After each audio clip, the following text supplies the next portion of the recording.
So believe it or not, I haven't watched Back to the Future till last night. It's one of those movies that I always heard that you had to watch and is a classic. So I watched it and yeah, it's pretty fun and still holds up. While I don't think this movie is God's gift to Earth, it definitely is good, don't get me wrong. At the center of this film is Marty McFly, and he's got one mission: to make sure his parents fall in love and get together after he arrives back in time, escaping armed Libyan guys. I'd say the actual words to describe them, but I don't think Papa YouTube would be too happy about that.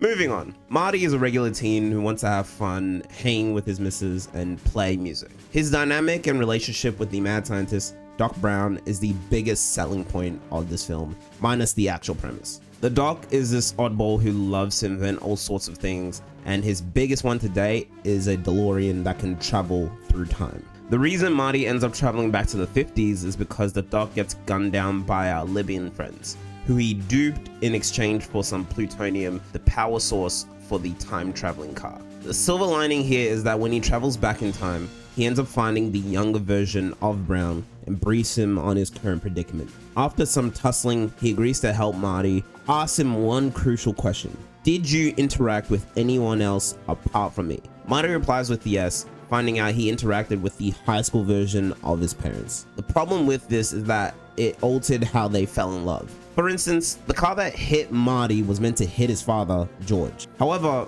since he got hit, Lorraine, aka his mother, fell in love with him instead, rewriting history. So Marty ends up spending the rest of the movie trying to right his wrong, with most of those attempts backfiring on him and actually making him look cooler, such as the fight with Biff in the cafeteria and escaping him and his boys on the skateboard he stole from some kid. With a concept like time, it is a delicate subject, as it can get nauseating keeping track of things and with the potential of the laws of time being screwed with. However, this film kept things simple, allowing for the character interactions and story to shine. Another reason why this still holds up today, despite being 4 decades old at this point, is their use of effects. Before an era of heavy CGI, this film relied on practical effects and clever editing.